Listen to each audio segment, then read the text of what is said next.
On me pose souvent la question, Jean-Marie, qu'est-ce que toi tu prends comme complément nutritionnel ou qu'est-ce que toi tu fais pour augmenter ta longévité? Alors je vais faire une série de 3 vidéos et la première c'est quels sont les compléments nutritionnels que je prends et que je recommanderais à tout le monde de prendre pour prévenir un certain nombre de maladies ou de problèmes de santé. Et dans la deuxième vidéo, c'est tous les autres compléments que je prends, plus pour mon bien-être et pour la longévité. Et dans la troisième vidéo, j'ai dit qu'est-ce qu'il ne faut surtout pas prendre ou qu'est-ce qu'il faut prendre pour lesquels il peut y avoir quelques soucis si on en prend trop. Parce que les compléments nutritionnels, ce sont des choses qui, même si elles sont naturelles, ont une efficacité et il ne faut pas les prendre n'importe comment et en prendre en surdosage. Voilà, donc première série de vidéos sur la première série de 3 sur qu'est-ce que je prends et qu'est-ce que je conseille de prendre au niveau de la prévention.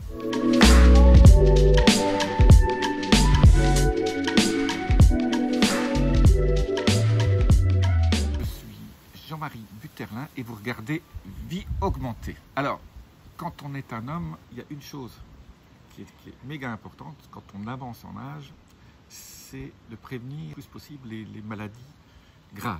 Quand je dis maladies graves, surtout tout ce qui est cancer et maladies de ce genre-là.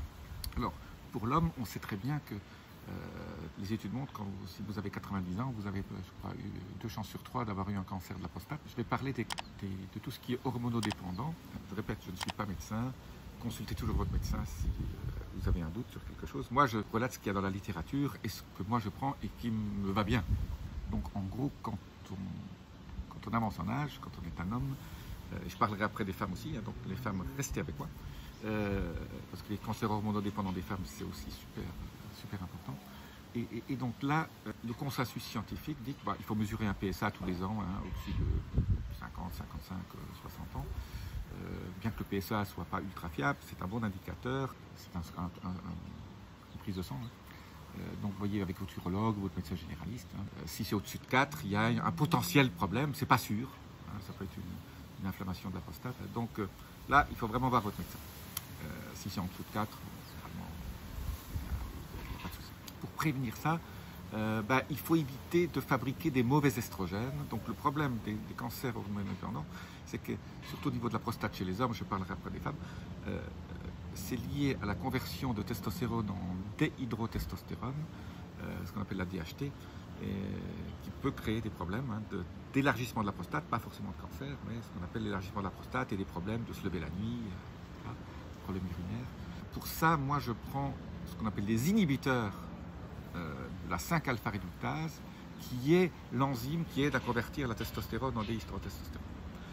Et alors, il y a beaucoup d'inhibiteurs de la 5-alpha-réductase, hein. Il y a Urtica bioica, la fameuse ortie, il y a le saupalmetto, hein, le palmier africain, il y a le Pygeum africanum, bon, il y a tout un certain nombre de choses qui aident. Le zinc aussi aide à combattre ça. Moi, je prends l'épilobe sous forme parviflorum. Il y a 2 épilobes, Epilobium parviflorum, qui a montré dans des études que ça inhibe la 5-alpha-réductase. Donc ça, c'est une chose que je prends toujours.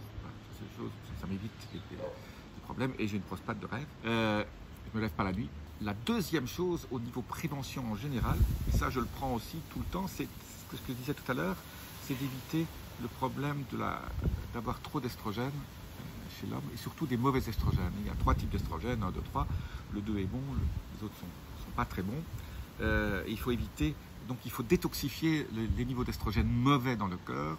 Et alors là, je ne vais pas vous faire un cours de biochimie, c'est assez complexe, mais la littérature scientifique est assez fournie à ce sujet-là. Et il y a 2 produits que je prends aussi presque tout le temps. De temps en temps, pendant 1 mois ou 2, je n'en prends pas, mais bon, j'ai resté quelque chose à prendre à long terme. Ces 2 produits. Un s'appelle le DIIM, D-I-I-M, c'est un nom très compliqué.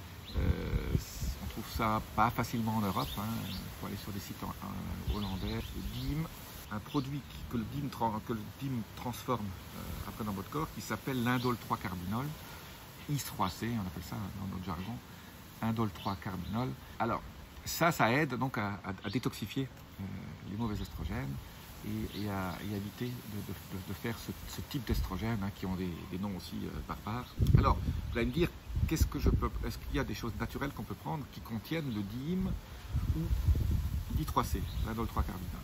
Ben oui, mais il faut en prendre en assez grande quantité, et les légumes qui sont ultra favorables à ça, ce sont donc tout ce qui est crucifère, les légumes crucifères comme tout ce qui est brocoli, chou-fleur, etc. Et surtout donc, parce qu'ils contiennent du sulforaphane et son enzyme, la myristase. Bon, tout ça fait en sorte que si vous le mangez trop cuit, il n'y en a plus assez. Il faut le cuire en le coupant en petits morceaux pour que l'enzyme reste et soit bien biodisponible.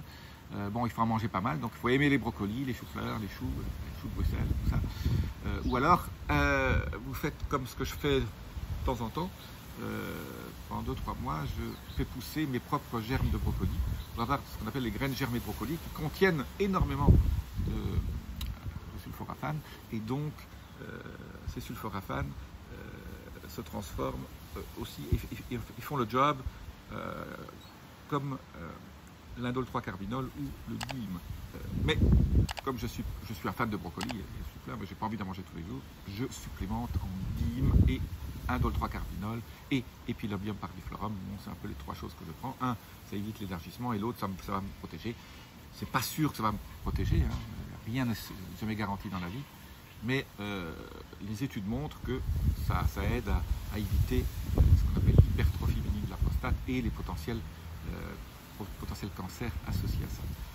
Et comme je vous ai dit, quand on a 80 ans, 85, 90, après les pourcentages de chances d'avoir un cancer explose, et donc il vaut mieux se protéger, et donc ça fait partie un peu des choses que je fais. Voilà, donc pour les femmes, maintenant, les femmes ont le même problème de prédisposition au cancer, sein, utérus, ovaire.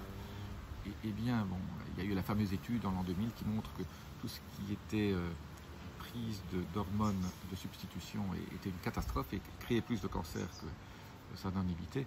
Et voilà, les médecins avec qui je travaille et la littérature scientifique que je consulte montrent que si on équilibre la progestérone chez la femme, surtout après la ménopause, on arrive à éviter, on arrive à faire baisser peut-être le pourcentage de chances qu'elle a de faire un cancer hormonodépendant. Et là, il faut prendre l'iguane sauvage, c'est une racine mexicaine qui contient ce qu'on appelle la diosgénine. Et cette diosgénine montre que c'est un précurseur de la progestérone, et quand le niveau de progestérone chez la femme est optimal, on a moins de chances d'attraper ces cancers. C'est ce que beaucoup d'études ont montré.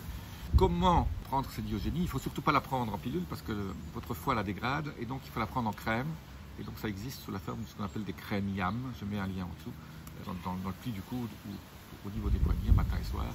Les femmes arrivent à éviter aussi les problèmes de désagrément de la ménopause. Donc elles ont moins de bouffées de chaleur, perdent du poids, l'humeur est meilleure. Donc certains désagréments de la ménopause, qui n'est pas une maladie, sont évités. Et la deuxième chose, bon, quand on a encore des bouffées de chaleur, on peut potentiellement rajouter certains phytoestrogènes, comme la sauge par exemple. Mais pas trop non plus, les phytoestrogènes, il faut les limiter juste pour ne pas avoir de bouffées de chaleur, parce que 70% des femmes avec la crème YAM, avec cette crème à la diogénine, n'ont plus de bouffées de chaleur. Celles qui en ont. Les 30% qui restent, il faut supplémenter avec un tout petit peu de phytoestrogènes. Je vous laisserai aussi un lien là en dessous sur les types de nutriments qui font ça. Je vous ai parlé de la sauge, il y en a d'autres. La crème YAM, après la ménopause, il faut en prendre toute sa vie. C'est un peu comme Epilobium parviflorum pour les hommes, et I3C et DIM pour les hommes. C'est quelque chose qu'il faut prendre en continu pour nettoyer en continu et créer cette progestérone que votre corps ne fabrique plus chez la femme, et éviter les mauvais estrogènes et la DHT chez les hommes. Voilà, je vous dis à très bientôt. Laissez-moi vos commentaires, aussi les petits boutons. Vous avez regardé Vie Augmentée. Namasté.